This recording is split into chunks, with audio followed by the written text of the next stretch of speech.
Hi everyone. In this video today, I hope to demonstrate the use of EndNote Desktop. So today's video will cover things such as how to access and install EndNote Desktop, how to create an EndNote library, how to collect references from various different resources. It will also cover the creation and management of groups within the EndNote software. I'll also cover the use of EndNote with Microsoft Word and how you can apply various different referencing styles to your Word document. So what is EndNote? EndNote is software that allows you to search online databases and other resources and collect references centrally into an EndNote library. EndNote can be used with Microsoft Word and other word processors to insert correctly cited references into your document and automatically create a bibliography. Here in Trinity, we have access to both the EndNote desktop and online versions. Your choice, you can use one or both of them. Both will save you time if you learn how to correctly use them. So how do you get access to EndNote? Well, EndNote desktop is installed on PCs in Trinity's computer rooms. It is free to install for all registered students and staff on personal computers during their time at Trinity. So in today's video, some of the things I hope to cover are the installation of EndNote, collecting references from various different sources. Hopefully we'll look at direct export from the Web of Science and Embase databases. I will also import a folder of PDFs, and I will demonstrate how you can find the full text to attach to your references in your EndNote library. We'll also look at the creation and management of groups within EndNote, and when we come to the final part of the video, we'll look at how EndNote and Word combine. So we'll look at the insertion of a reference into a Word document. We'll look at the application of various different referencing styles, and we'll also see how we can edit or delete a citation.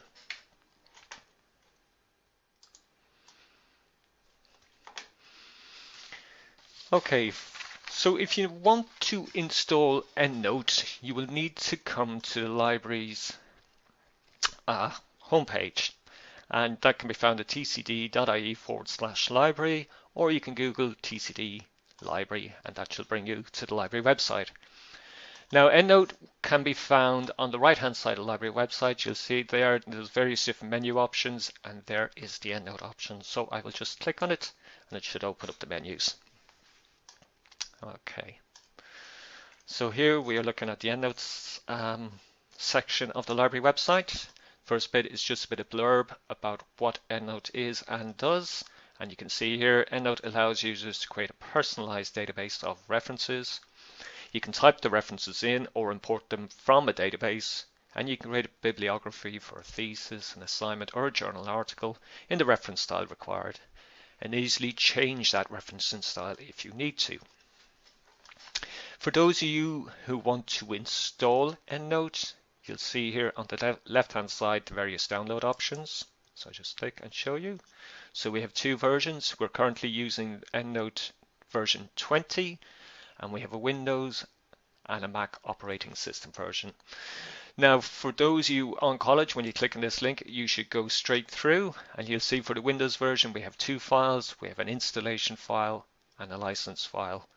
The easiest way to install the Windows version is to create a new folder on the desktop and to put both of these files into the folder. Okay, now the license file must be present with the installation file for the installation to happen correctly. Okay, so make sure you have both files in the same folder. The Mac operating system is just one file and it's quite an easy installation. So in addition to the download options, we also have the online version, and you will find information there on EndNote Online. And underneath the online version, you will see a support page. Okay, I'll just click that again.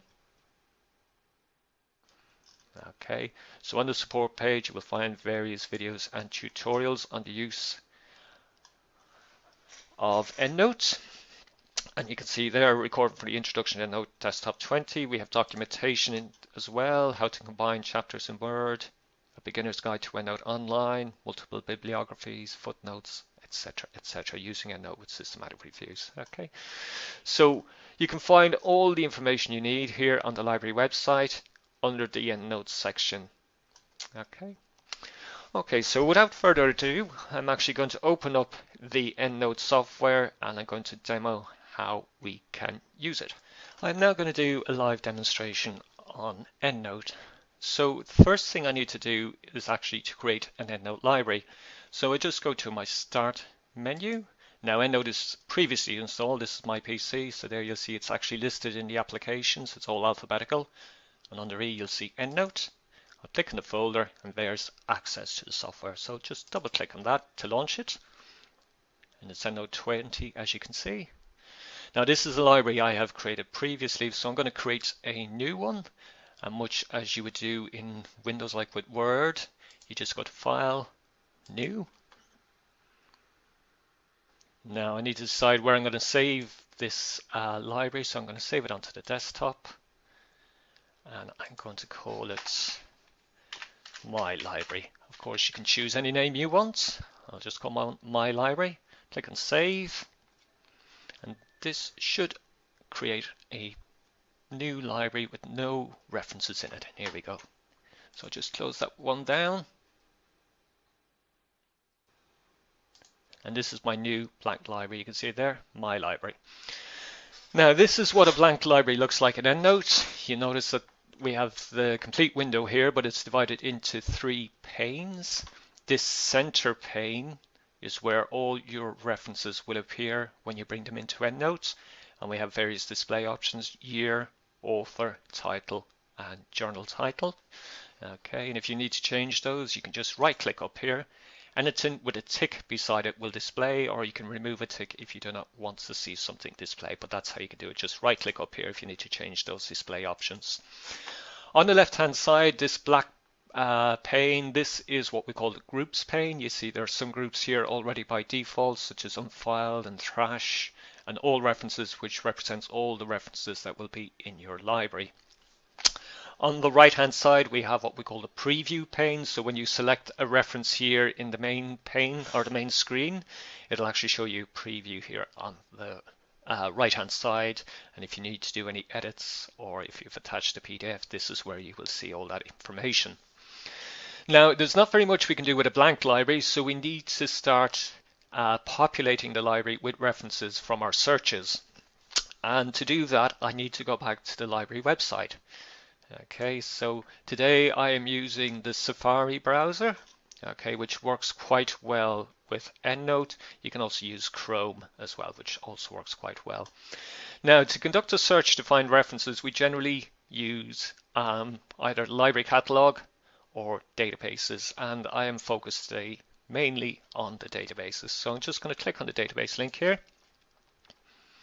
And this lists all the databases we have currently available here in Trinity. Some we subscribe to, some are free. And as you can see, we currently have 967 databases. Now, most of these should work quite well with EndNote. And as you can see, I'm not going to go through 900 databases to demo. So I'll just select a few to demo how they work with EndNote. So the first database I'm going to use is our largest biomedical database, and it's called Embase. So I just click on E, and if I scroll down again, it's all alphabetical, and there's the listing for Embase. So I just click on the link and it should open up there for me. Okay, so this is a database called Embase, and as I said, it's our largest biomedical database. So I'm going to do a search for coronavirus and vaccine, and you notice for vaccine I've put in VACCIN with an asterisk. Now that asterisk is referred to as a wildcard, and it allows me to search for vaccine, vaccines, vaccinated, etc., etc. So we'll search for that stem and any combination of letters after the end that makes sense. Now it's telling me I should find 50,000 results, so I just click there. Okay, so there's my search. And these are my 50,000 results. Now, one thing I will say is that if you are doing a search, 50,000 is probably, if it's not probably, it is too many results to have. Okay, so you should try and get those numbers down. But for the sake of the demonstration today, we should remain with those numbers. Now, when you're doing your own research, you will go down through that result list and you will select references that are of interest to you.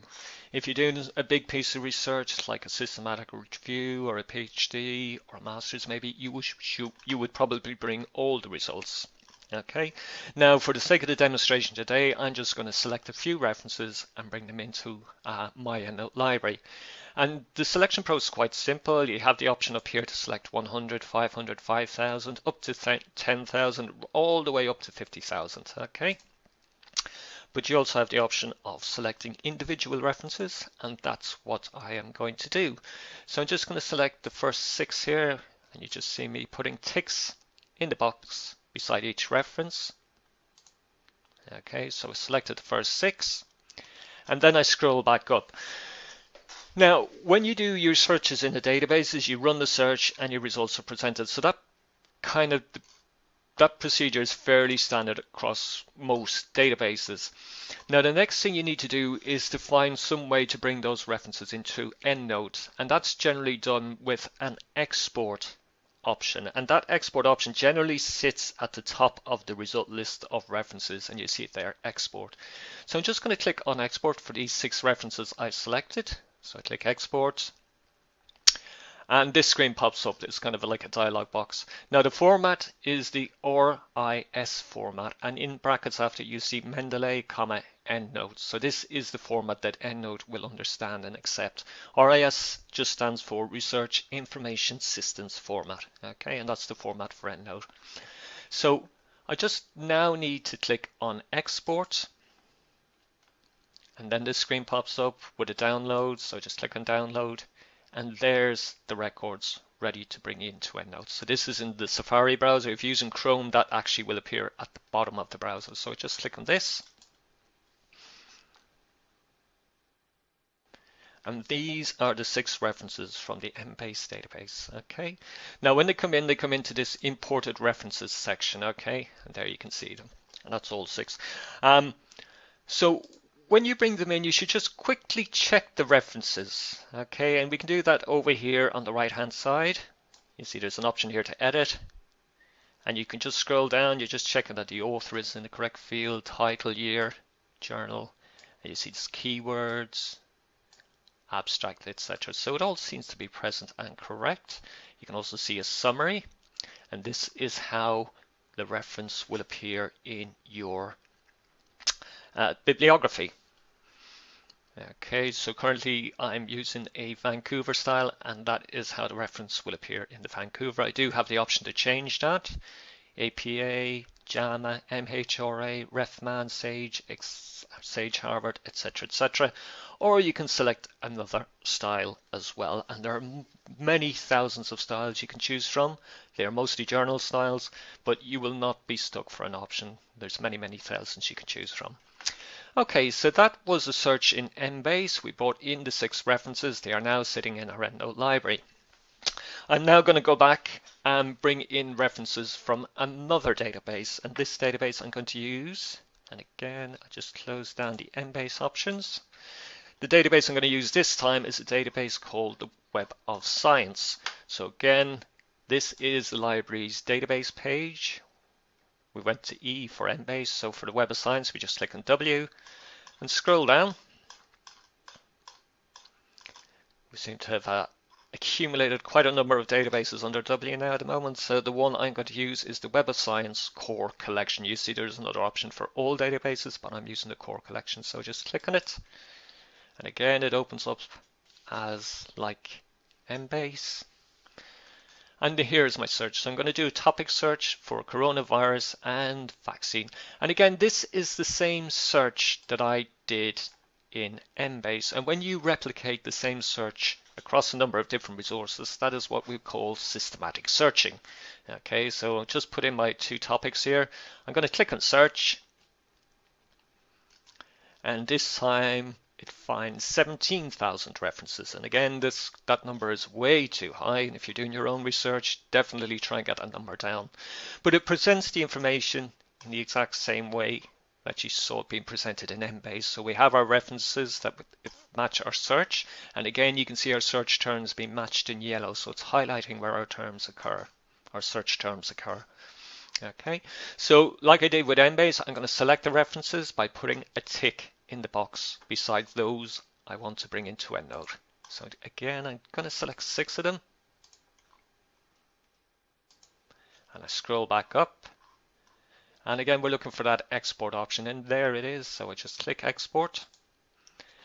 It now gives me 2 options for EndNote. I can go to the online version, which we are not demonstrating today, but here is the desktop version, which we're using. So I select desktop, and it says you have selected 6 results to export, and that is correct. But again, if I wanted to bring in all 17,000, that is an option. So I can bring in 1,000 references at a time. So to bring in 17,000, I would do 1 to 1,000. The next one I would do 1,001 to 2,000, and repeat that process till I manage to get all 17,000 into my EndNote library. And again, slightly different from Embase, we also get to select the content of what information we bring into EndNote. So the bare bones would be author, title, and source. Now, source refers to a journal title. But I also have the option to bring in the abstract as well, and that's what I want to do. For the purposes of screening, you should always bring the abstract into your EndNote library. I just click on export again, and because we're in Safari, we're getting this option again. It's just open file.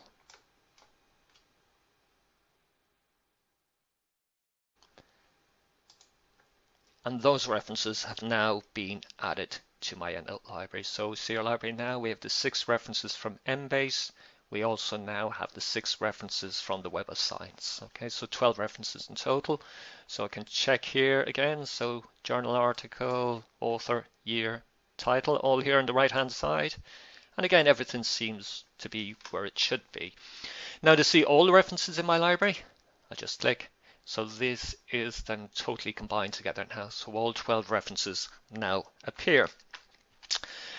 Now, what I've demonstrated so far is the use of EndNote and our online databases. So just running the search and then selecting the references we want to bring into EndNote. There are other ways to bring in references to your library as well. So I'm just going to minimize my browser for a second. And I'm going to show you a folder on my desktop here. Okay, so it's a folder that has PDFs in it, so I'll just double click to show you. Okay, so when I click on the folder, you can see that there are 4 PDFs within the folder. Okay, so I'm just going to close that down. And this sometimes happens when we are doing research. We may come across articles that we think are interesting, and we stick them in a folder, and hopefully at some stage we can put them into our EndNote library. And the way we do that is we open up our EndNote library, we go to the file menu, we come down, there's various different options, but what you want to do is to import, and because it's a folder, we select folder. Now we need to tell EndNote where that folder is, so it's on the desktop, so there's desktop, and here's all my folder options, so I just scroll down, there's my PDF folder. Click OK. So I've now selected the PDF folder on my desktop. Now I also need to tell EndNote what it is that I am importing, and you can see by default PDF is there, so that's fine. So just click on import, and EndNote is now pulling in those PDFs from my desktop and incorporating them into my EndNote library. But it does one very cool thing while it's doing this. It will look at PDFs, and provided they're in the correct format, it will strip the metadata of the PDFs. And what I mean by that is it'll take the author, the title, the journal title, the year, and all that information, and it can strip that off the PDF and create a record in EndNote for it. Okay, now it doesn't work in 100% of cases, but for those journals in the science, technology, engineering, mathematics, disciplines, it does actually seem quite effective in pulling that metadata off the PDFs and managing to populate the record in EndNote. So it's quite a nice feature that. So that's one way we can bring in EndNote, or to bring in PDF documents into our EndNote. And what you notice as well, when you bring those in, they all now have these paper clips beside them. So that indicates that the full text, the PDF, is there attached to the reference. Okay, so you see those paper clips? And if I come over here, I've selected this reference.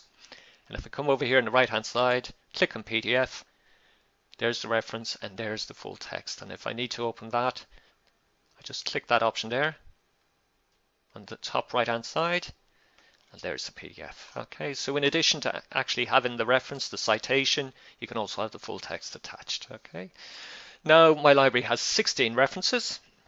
So we had the 12 from the 2 database searches, and the 4 PDFs have now been added as well. You can see those paper clips. Okay, now I'm going to demonstrate one final resource. So I'm going to go back to my browser. I'm going to close down the Web of Science tab. I'm going to scroll up. And we're still on the library database page, and I'm going to show you Google Scholar. So just click on the G here, scroll down, and there's Google Scholar. So just click on it. Okay, and I'm going to run my same search, coronavirus and vaccine. Click on search. Okay, so Google Scholar is not like our other databases, so the Web of Science and Embase that you've seen today. Okay, so it doesn't have those little boxes besides that you can select a reference and then export it or import it into EndNote. But what you do have in Google Scholar is under every reference there's an option to cite it. Okay, you see all the results listed there and the option to cite. So I'll just take this one, my second reference, click on cite. Okay, and it shows you that reference I've selected in various different referencing styles, MLA, APA, Harvard, Vancouver, but there's also an option to bring the reference into EndNote. Okay, so I selected this second reference, and now I'm going to bring it into EndNote. I just click on EndNote, and there it goes. Just like we saw with the other databases, but instead of this RIS file, we're seeing this ENW file, and I just double click. And that should hopefully now be in my library. And there it is. There's the reference from Google Scholar. Now, just to show you what happens, a Google Scholar reference will bring in very little information. For instance, you won't get an abstract, you won't get a URL, you don't get keywords, etc., etc. So it's a very minimal information you get from the Google Scholar. But one thing you can do is, as you bring references in from Google Scholar, you can select them. And there's an option up here in References to find updates. So I'm going to find a reference update for that reference I've brought in from Google Scholar.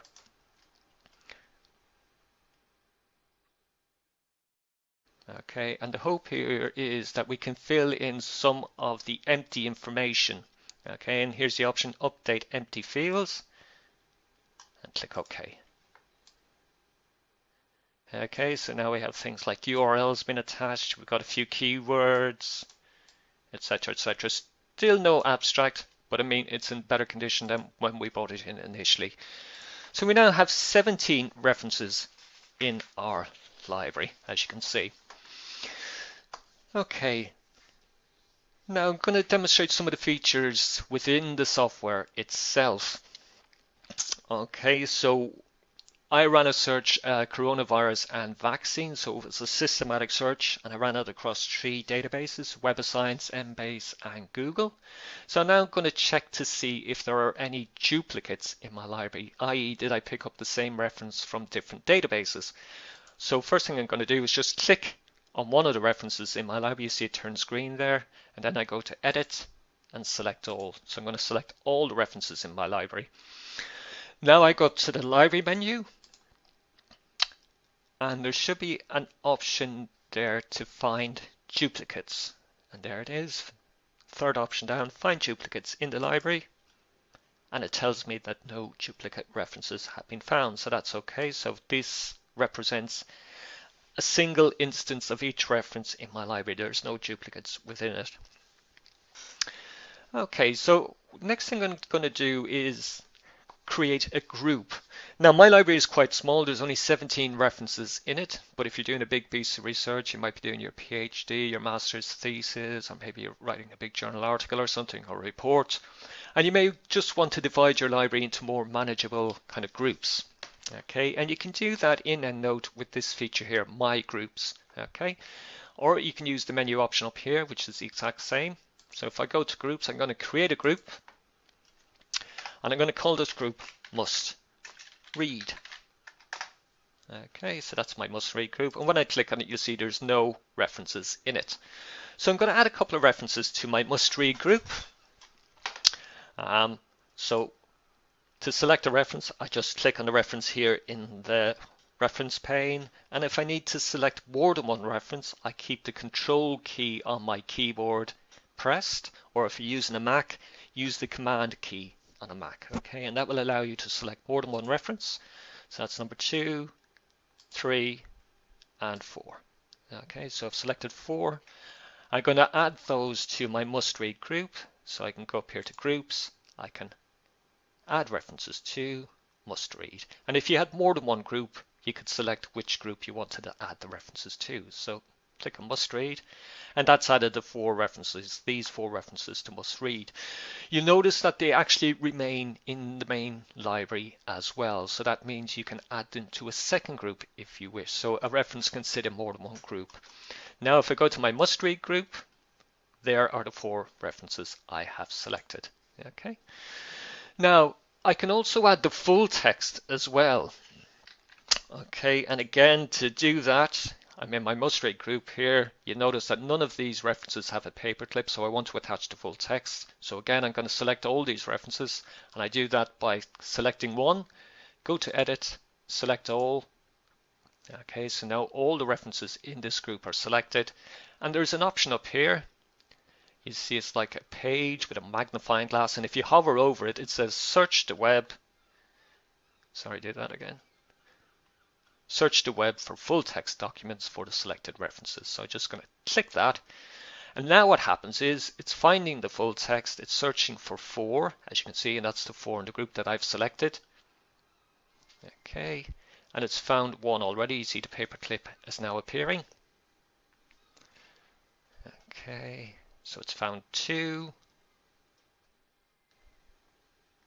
and it's found 3. So there's 1 there it didn't find, Frontiers in Immunology, but that's okay. It did find 3 of them, okay, which isn't a bad hit rate. And again, if I select one with a paperclip, you see it there, and I come over here to the right hand side to my preview pane.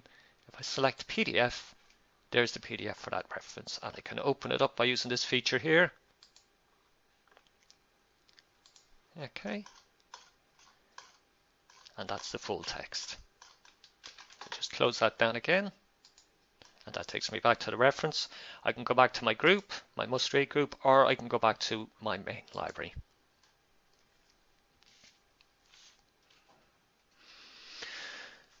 Okay, so that's how we can create an EndNote library. We can populate it with references, we can divide it into groups. We can attach the PDF as well.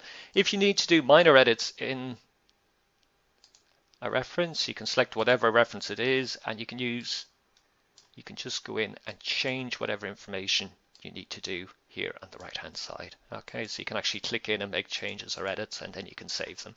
Okay. Okay, for the final part of the session, we're just going to see how EndNote works with Microsoft Word. So I'm going to launch Word now, and it does work with other word processors as well, so just going to create a blank document. This is it.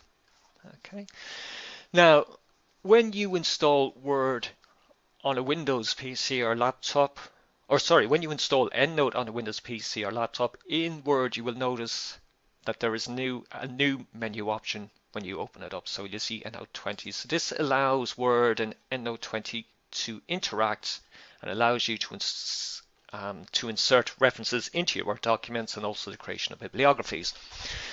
Now this feature is called a Cite While You Write. So you literally can insert the references as you are writing the document. So I'm just going to put a bit of text on the page. so we can work with something. Okay, so this, for the sake of argument, is me typing up my thesis. Okay, so I've created my library and I'm starting to write my thesis. So to insert references from my library into the Word document, the first thing you must do is tell EndNote where you want the reference to go, and that's just by putting the cursor where you want it to go. So I'm going to go to the end of the first sentence. Video provides a powerful way to help you prove your point, and between the T and the full stop I'm going to create a space, and that's where I want my first reference to go. Okay. Okay, so I'm going to put that there. Now there's various different ways you can insert a reference. You can use the features here within this menu, and the option is on the left hand side, Insert Citation. So just click on Insert Citation. Okay, and I'm going to do a search for an author called Danji, who is in my library. Sorry, I spelled that incorrectly evidently. G-I. Okay, so I'll just go back and do that again. D-A-N-G-I. And there it is. It has found a reference from my library, so I just click on Insert.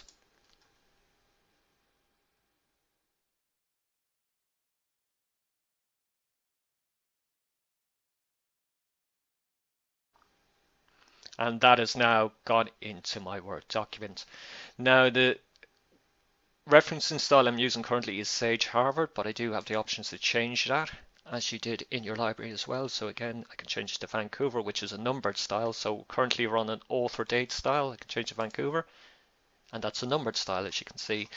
And the thing is, EndNote will also insert the bibliography. And again, I can change that from Vancouver. I'll go back to my Sage Harvard, and you see the bibliography will change as well.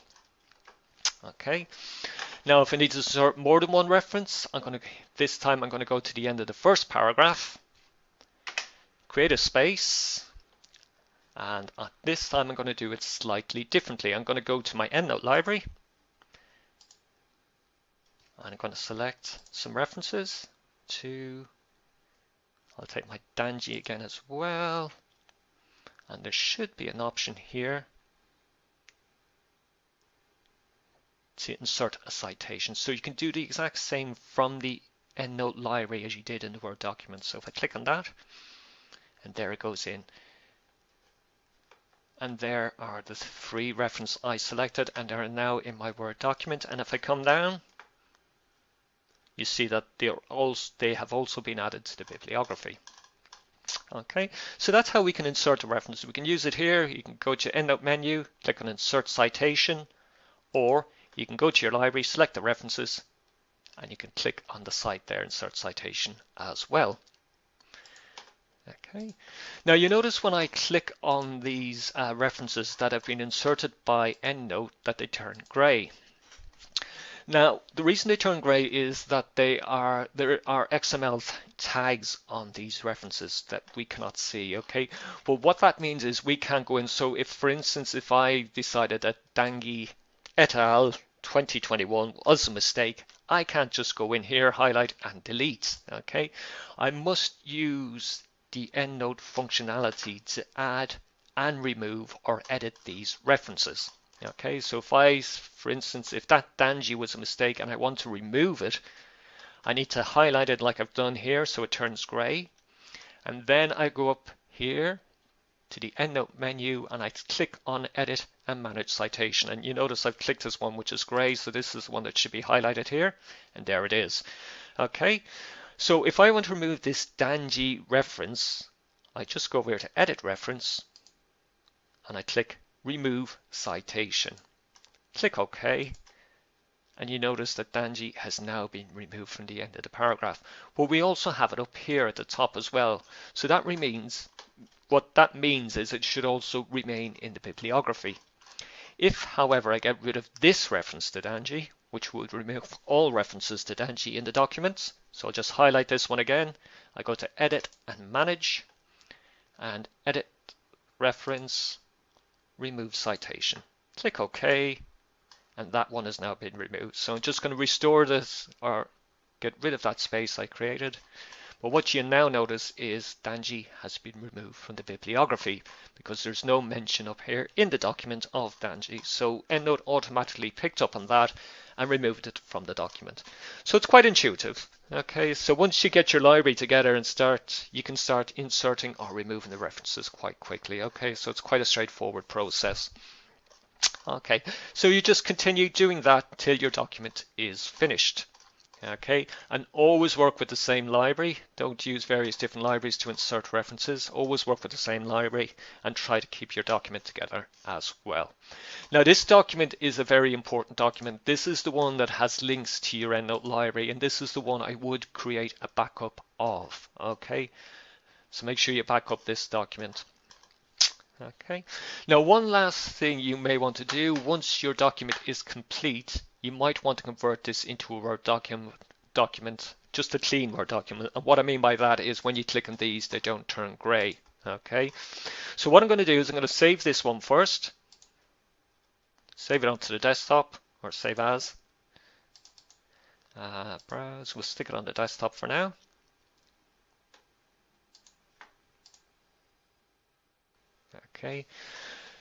Okay, so this is my master copy. So when I click on these links, they turn gray.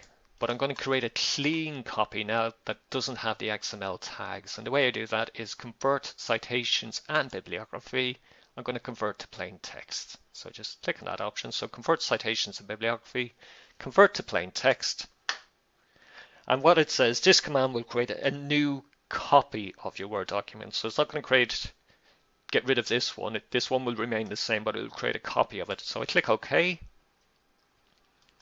And this is the new copy here. Okay, and what you notice in this copy is that when I click on the references or in the bibliography, nothing turns gray. So this is the copy that you can send to your supervisor, or if you're going to get your thesis bound, you can send them this copy, etc., etc. So this is the clean copy that you can circulate and show to everyone else. But make sure you keep backups of your master copy as well.